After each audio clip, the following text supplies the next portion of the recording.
Buenas, buenas.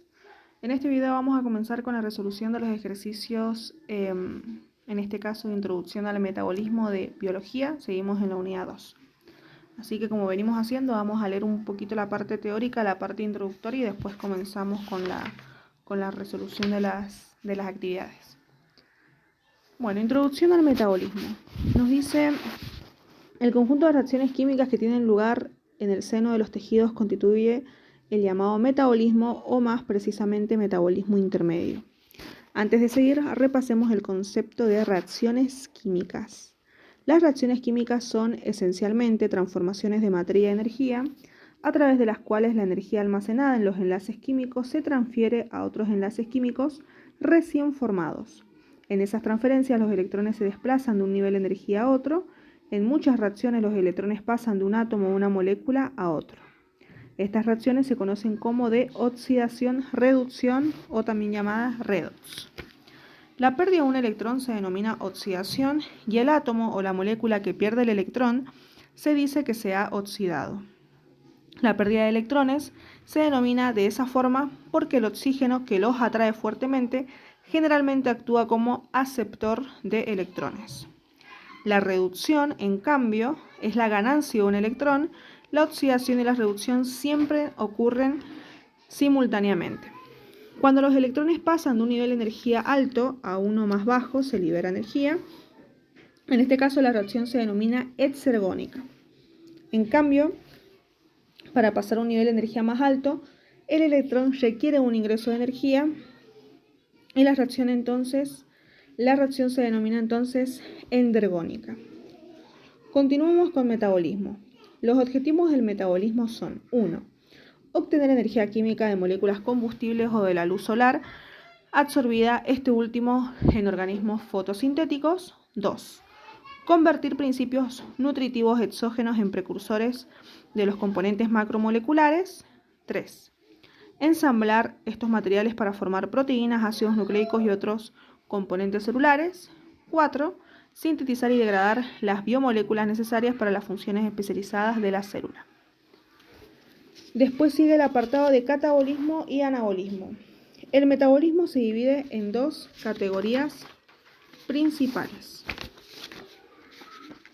Dice: el catabolismo es la fase degradativa del metabolismo, comprende reacciones oxidativas en las cuales las moléculas complejas y relativamente grandes, como los glúcidos, los lípidos y las proteínas, que provienen del entorno o de los propios depósitos celulares de reserva, se degradan para producir moléculas más sencillas, como el ácido láctico, el dióxido de carbono, amoníaco o urea. El catabolismo va acompañado de la liberación de la energía química inherente a la estructura de las moléculas orgánicas nutritivas y a su conservación en forma de ATP. El anabolismo constituye la fase biosintética del metabolismo, comprende reacciones endergónicas en las que tiene lugar la biosíntesis enzimática de los componentes moleculares de las células, tales como ácidos nucleicos, proteínas, polisacáridos o lípidos, a partir de sus precursores. La biosíntesis de estas macromoléculas orgánicas necesita del consumo de energía química aportada por el ATP generado durante el catabolismo. La separación entre catabolismo y anabolismo es puramente formal. Fisiológicamente ambas se desarrollan simultáneamente en el tiempo y en el espacio, pero lógicamente se regulan de manera independiente. Los productos intermedios del metabolismo se denominan metabolitos. Generalmente las transformaciones metabólicas, tanto anabólicas como catabólicas, se realizan a través de series de reacciones catalizadas por enzimas y ordenadas en una secuencia definida. Cada una de estas series de reacciones metabólicas se denomina vía o ruta metabólica. Transforma un compuesto precursor o inicial en un determinado producto final. En algunos casos, las transformaciones ocurren en forma cíclica, que son los llamados ciclos metabólicos, que comprenden series ordenadas de reacciones que terminan regenerando el compuesto inicial. Observa esta imagen. En ella se representa con flechas oscuras las vías catabólicas, o sea, las vías degradativas, y con flechas claras las vías anabólicas, o sea, las de biosíntesis. Entonces, por ejemplo, tomemos un polímero. La proteína, si nosotros la degradamos, obtenemos aminoácidos. Si este aminoácido lo degradamos, obtenemos piruvato, acetil-CoA, diferentes metabolitos del ciclo de Krebs. Y si esto lo seguimos degradando, obtenemos moléculas simples, precursoras como el agua, el dióxido de carbono y el amoníaco, y en el cual, como estamos degradando un compuesto que es complejo, se va a liberar energía. En cambio, si tomamos, por ejemplo, el piruvato, lo hacemos la biosíntesis, o sea, la síntesis para formar un compuesto complejo, podemos llegar a obtener glicerol, ácido graso, monosacáridos, pero en este caso nos quedemos con glicerol o los ácidos grasos. Si seguimos con la biosíntesis, o sea, con una reacción anabólica, vamos a obtener lípido, que sería la molécula compleja. Bien, 241, para organizar la información, complete este cuadro comparativo usando las palabras clave que se encuentran en la columna que se encuentra a la derecha. Bien, reacciones de degradación va en el cuadrito de catabolismo, reacciones de síntesis en el cuadrito de anabolismo. Después las otras palabras, reacciones de oxidación, irían en la parte de catabolismo, reacciones de reducción en la de anabolismo. Después, reacciones endergónicas irían en la parte de anabolismo, reacciones exergónicas en la parte de catabolismo, consumo de ATP en anabolismo y ganancia de ATP en el catabolismo. Después nos sigue como un apartadito, dice, puedo diferenciar los dos procesos, y es así, continúe leyendo. En el catabolismo, las grandes moléculas nutritivas se degradan, liberando los intermediarios monoméricos.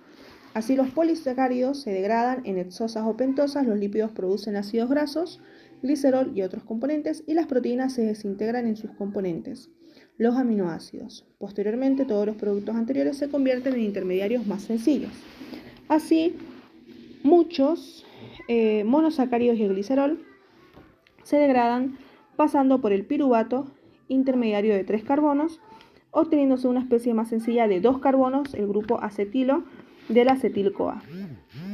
De igual forma, los diversos ácidos grasos y aminoácidos se descinden para formar acetil-CoA y unos pocos productos finales diferentes. Finalmente, el grupo acetilo del acetil-CoA se canaliza hacia una ruta catabólica final común, en la que, en último término, puede ser oxidado dióxido de carbono y agua. En este sentido, el catabolismo es convergente.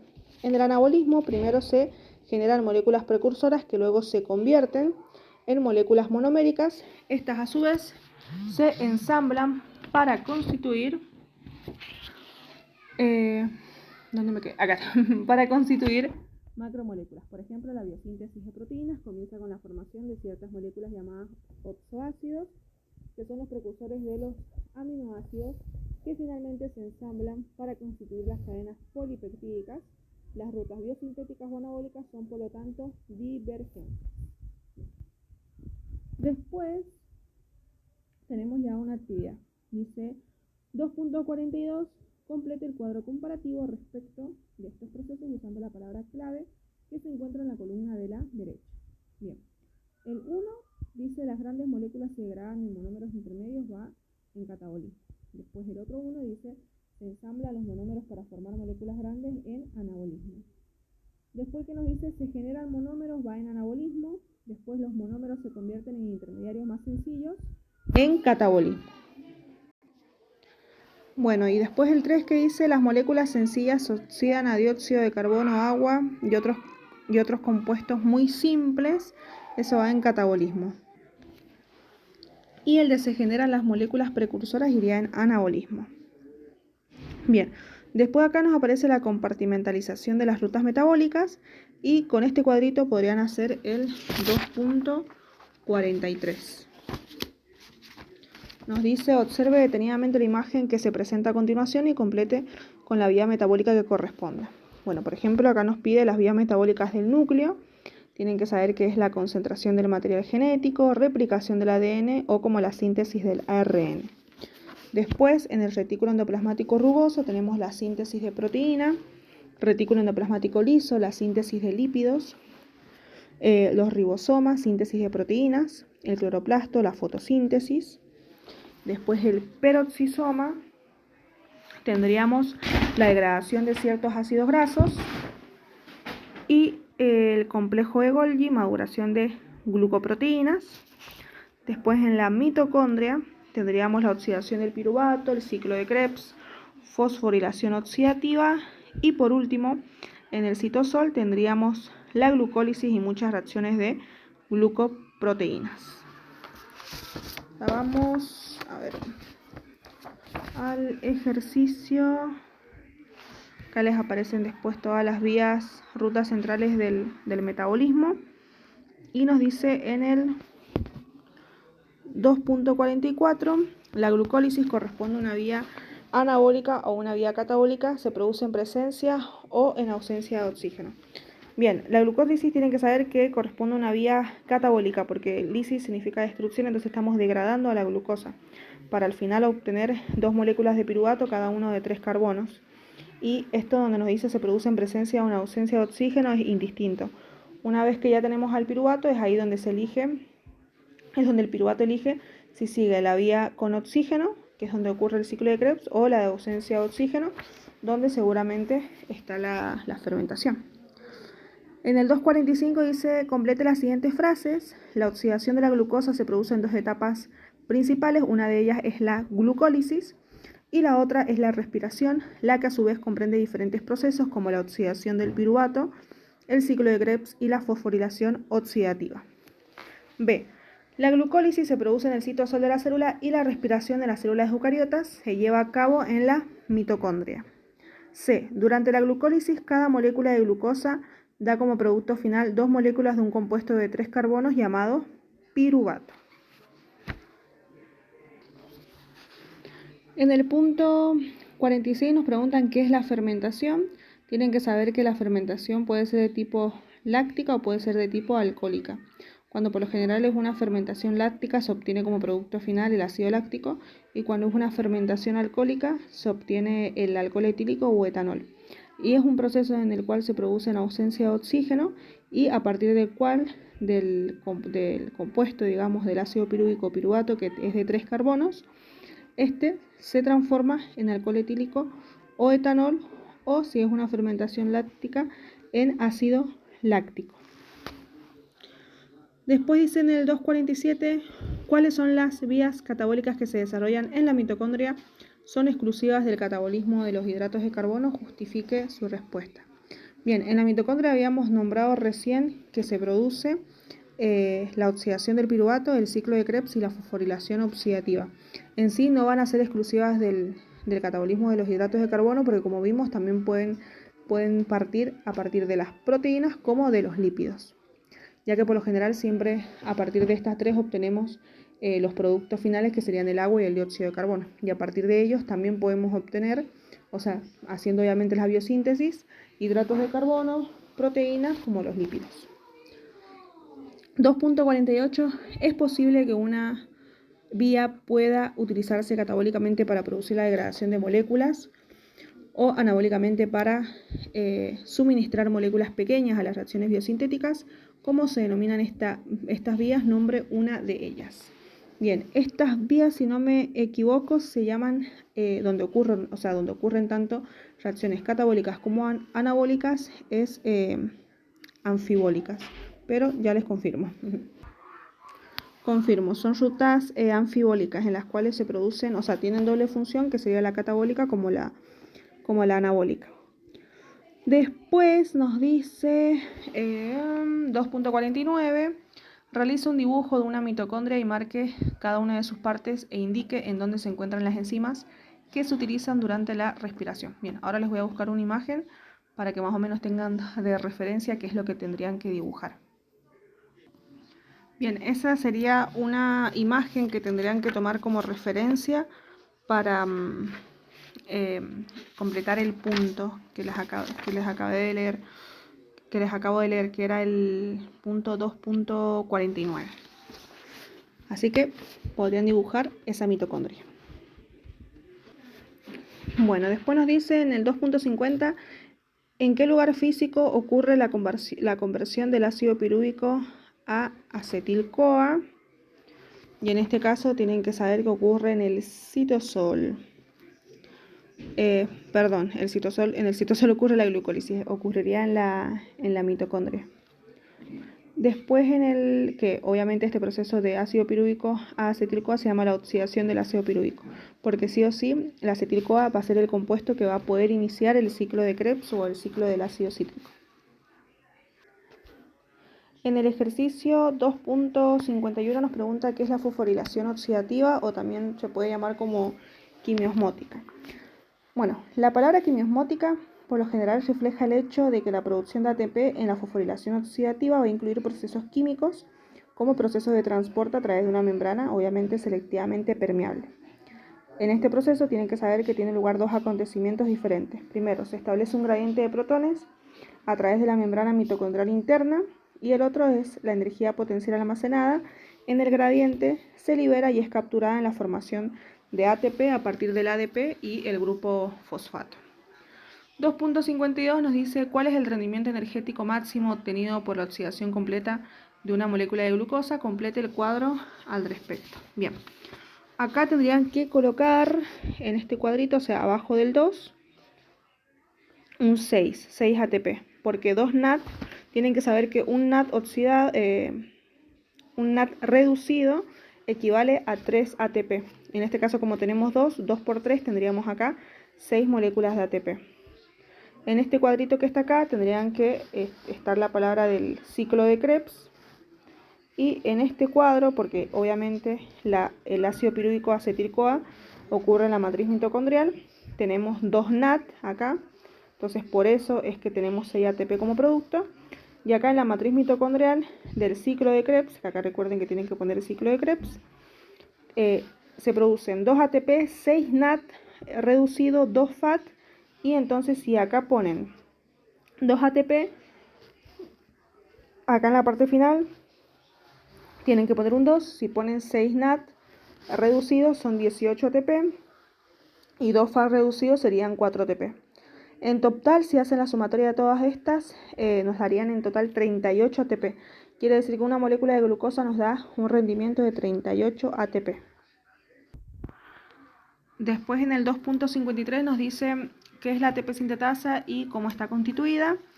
Tienen que saber que la ATP sintetasa se encuentra en la membrana plasmática de las bacterias, como la membrana tilacoide de los cloroplastos de plantas o la membrana mitocondrial interna de animales y plantas.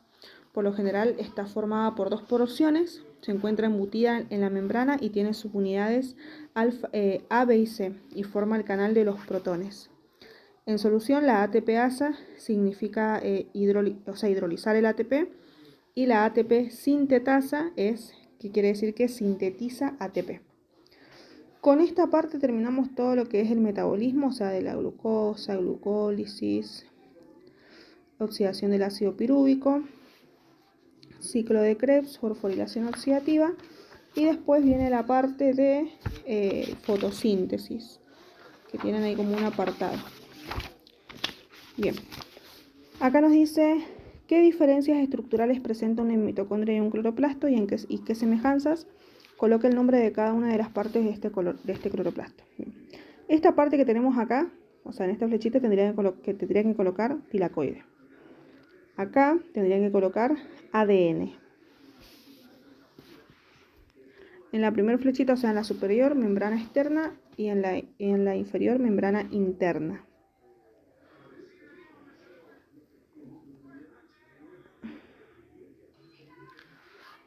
Bueno, después dice el 2.55, qué pigmentos fotosintéticos conoce y en qué parte del cloroplasto se encuentran.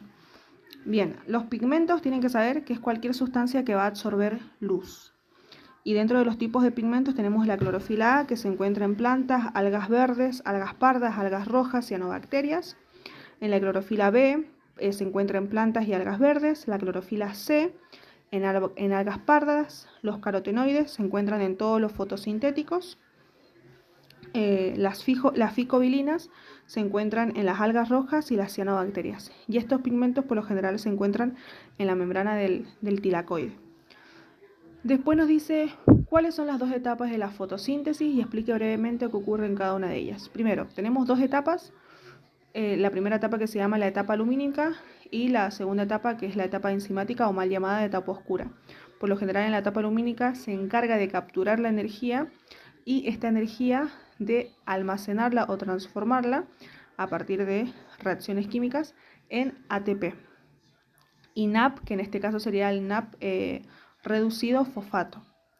Y después en la etapa enzimática es en donde se utiliza este ATP y este NAP fosfato reducido, en el cual va a servir en las reacciones químicas, y por eso se va a llamar muchas veces esto de etapa enzimática, porque acá están todas las reacciones químicas y en la cual queremos obtener en este caso glucosa, y se utiliza el ATP y el NAP reducido fosfato para poder obtener esta molécula de glucosa. Dice 2.57, luego de leer el proceso de fotosíntesis podrá responder estas incógnitas. Será verdad que A, las reacciones que capturan energía, convierten energía lumínica en energía química, que se almacena...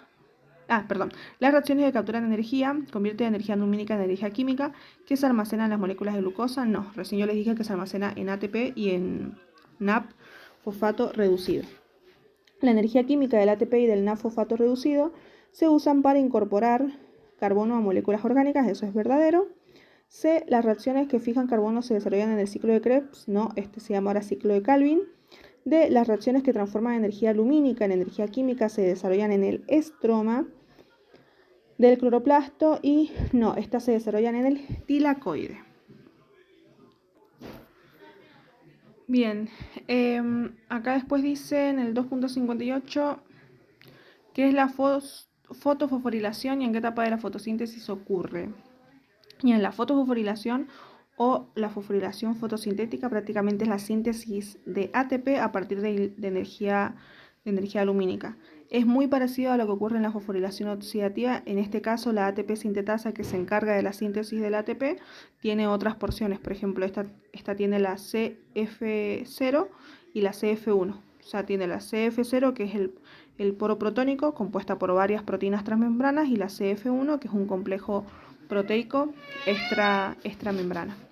¿Y en qué etapa de la fotosíntesis ocurre? Ocurre en la etapa enzimática, o mal llamada etapa oscura. 2.59. ¿Qué relación existe entre la fotofosforilación y fosforilación oxidativa? ¿Hay diferencias entre ellas? Bueno, la relación es que las dos prácticamente se encargan de la síntesis de ATP, porque tienen proteínas que se llaman ATP sintetasa. Y las diferencias serían en la estructura de cada una. O sea, cada una va a estar compuesta por distintas proteínas. Dice 2.60, ¿qué se obtiene de las reacciones del fotosistema 1? Bien, entonces en el 2.60 por lo general se obtiene el ATP y el NAP fosfato reducido. Y en el 2.61, ¿para qué sirven el ATP y el NAP fosfato reducido producidos en la primera etapa de la fotosíntesis? Prácticamente esta sería la energía que va a ser empleada en las reacciones químicas para después obtener glucosa. Y para finalizar con esto dice el 2.62, la fotosíntesis es un proceso anabólico que permite la síntesis de glúcidos sencillos a partir de sustancias inorgánicas, empleando como fuente de energía la luz solar. En eucariotas este proceso tiene lugar en los cloroplastos, donde se encuentran los fotosistemas 1 y 2, que contienen, entre otras, moléculas de clorofila. En las reacciones dependientes de la luz, ¿cuáles de los siguientes sucesos ocurre durante el flujo cíclico de electrones? Ups, se me movió todo. A ver. Flujo cíclico. Acá. Bien, dice en el flujo cíclico de electrones. Bueno, leemos las opciones. Dice, se encienden moléculas de agua proporcionando electrones al fotosistema 2. Bien, en el flujo cíclico solo trabaja el fotosistema P700, que corresponde al fotosistema 1, así que no está la presencia del fotosistema 2. Después en B dice, los electrones son lanzados por el aceptor primario de electrones del fotosistema 1 a las moléculas de NAP fosfato oxidado presentes en el electroma, que se reducen. Bien, acá no participa el NAP fosfato oxidado. C, se produce un flujo continuo de electrones del fotosistema 1 al fotosistema 2 y desde este al agua. Recordemos que solamente trabaja el fotosistema 1, ya también estaría mal esa. Y D, se produce un gradiente de protones y se sintetiza ATP, pero no se libera oxígeno gaseoso. Esa sería la respuesta correcta. Bueno, en la próxima clase vamos a empezar con la resolución de reproducción celular. Tendríamos que hacer del ejercicio 263 al 274 y con eso terminaríamos. Bueno, espero que me hayas entendido, Priscila, así que nos vemos en el próximo videito.